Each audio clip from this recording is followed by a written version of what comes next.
Con este vídeo acabamos la parte teórica de la programación orientada a objetos y hoy toca hablar de polimorfismo.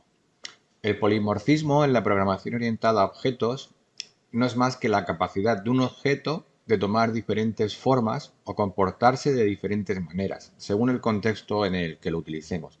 De forma más sencilla, el polimorfismo nos permite tratar objetos de diferentes clases de manera uniforme, siempre y cuando compartan una interfaz común. Y esto es importante, la interfaz común. Esto significa que podemos usar un mismo método o función para diferentes tipos de objetos y obtener resultados específicos para cada uno de ellos. En Python, el polimorfismo es más fácil de implementar que en otros lenguajes debido a su tipado dinámico.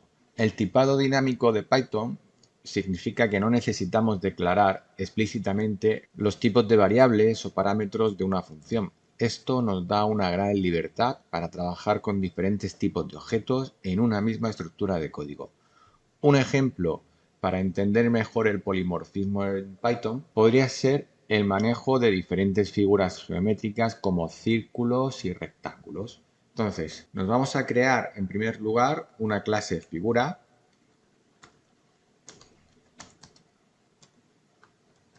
y le vamos a crear un método calcular área que lo vamos a dejar como abstracto. Para ello lo vamos a dejar con la instrucción pass. A ver qué pasa aquí. Self. Vale, me falta aquí la instrucción def. Bueno, os he dicho que calcular área lo he creado como abstracto y un método abstracto es un método que se declara en la clase base o padre, pero no proporcionamos ninguna implementación para él. Es decir, lo dejamos así tal cual como hemos dejado este. En lugar de definir cómo se debe realizar la acción en el método, dejamos esta responsabilidad a las clases derivadas que van a heredar de esta clase base. Cuando una clase hereda de una clase base que contiene métodos abstractos, la clase hija está obligada a proporcionar una implementación para cada uno de esos métodos. Si una clase derivada no proporciona una implementación para un método abstracto, se producirá un error en tiempo de ejecución. La intención que hay detrás de los métodos abstractos es definir una interfaz común que las clases derivadas deben cumplir. Lo que os he dicho al principio de que deben compartir una interfaz común, pues me refería a esto. Esto promueve la consistencia en la estructura y comportamiento de las clases hijas y asegura que se implementen los métodos necesarios. Ahora vamos a crearnos las clases círculo y rectángulo que van a heredar de la clase figura y van a proporcionar su propia implementación del método calcular área. Vamos a crear primero la clase círculo que va a heredar de figura. Y ahora nos vamos a crear nuestro constructor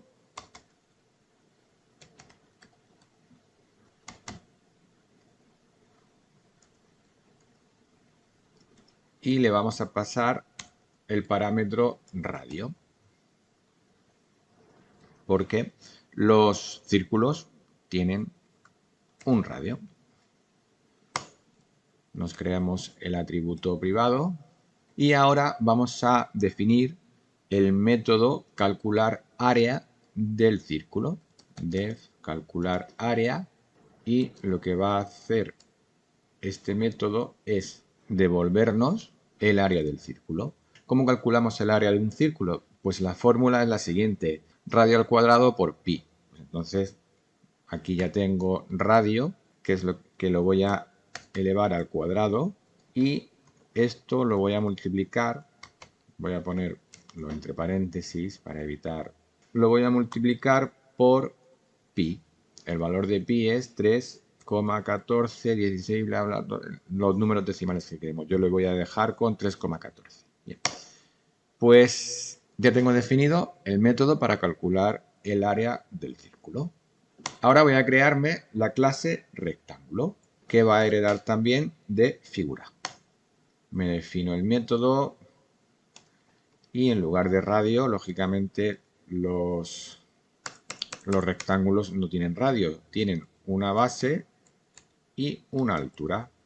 Pues nada, que nos creamos nuestro primer atributo y el segundo atributo. Ya tenemos los dos atributos. Como veis, el uso de la inteligencia artificial nos facilita mucho el trabajo.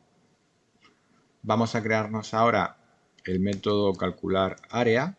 Este método nos va a devolver, esto no podía ser perfecta la IA, nos va a devolver el cálculo del área, nos va a devolver el área del rectángulo. ¿Cómo se calculaba el área del rectángulo? Pues simplemente base por altura.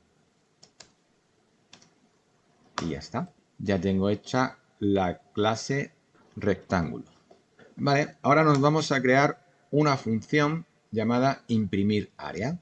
Esta función va a tomar un objeto de la clase figura como argumento y va a llamar al método calcular área para calcular y mostrar el área de esa figura. Aquí es donde el polimorfismo entra en juego. Podemos pasar un objeto círculo o un objeto rectángulo a la función imprimir área y el resultado será específico para cada tipo de figura que le pasemos. Vamos a verlo. Imprimir área.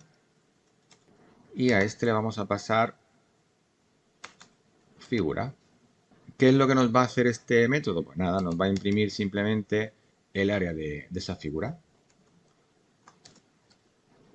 Área de la figura es...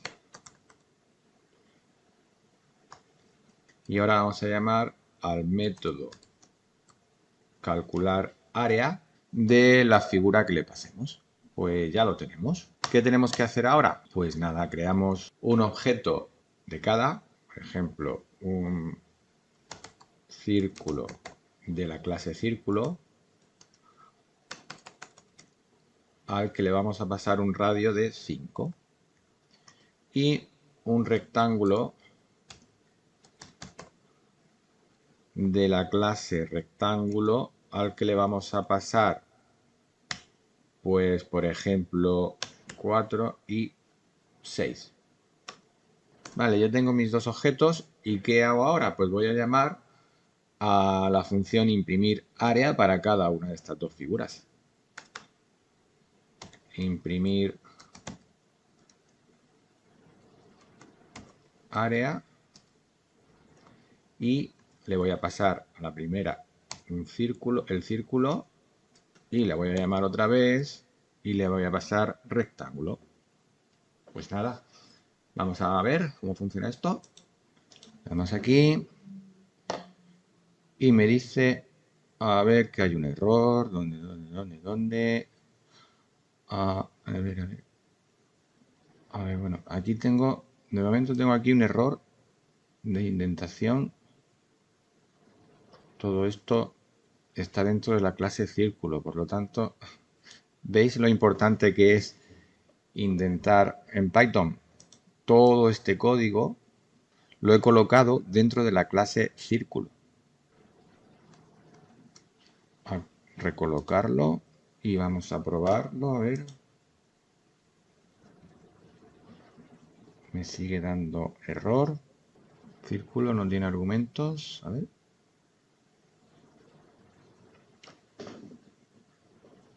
A ver, vale, aquí otro error. He escrito init con dos n's.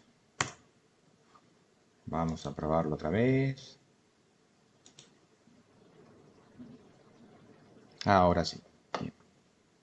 Pues en esto consiste el polimorfismo. También podríamos crearnos una lista de objetos de diferentes clases derivadas de la siguiente forma. Cogemos aquí y decimos figuras igual a la siguiente lista.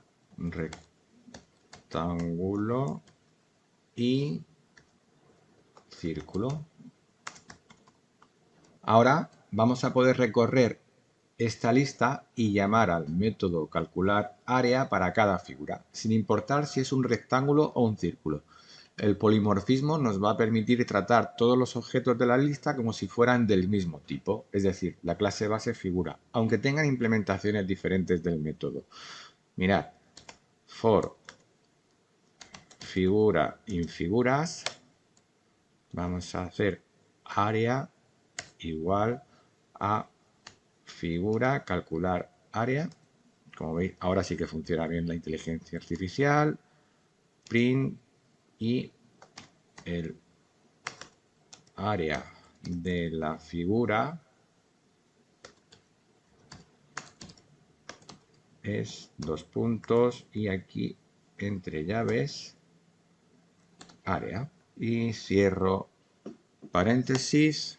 El polimorfismo nos permite agregar nuevas clases derivadas de figura en el futuro sin tener que modificar el código que tenemos.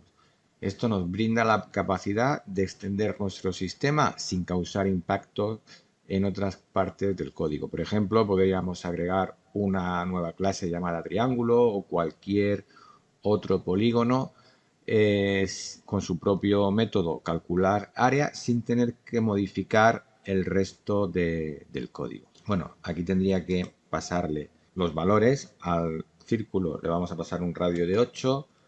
No, perdonad. Al rectángulo le vamos a pasar una base de 5 y una altura. ¿Era base de altura? Sí, de 15, por ejemplo. Y al círculo le vamos a pasar un radio de 8. Vamos a probarlo. Y ahora, esta es el primer ejemplo que hemos hecho y esto es con el bucle for, ¿vale? Esto es el resultado con el bucle for. Pues nada, hasta aquí el vídeo sobre polimorfismo. Espero que os haya resultado más o menos sencillo. No olvidéis suscribiros y bueno, me dejáis un like, que no os cuesta nada.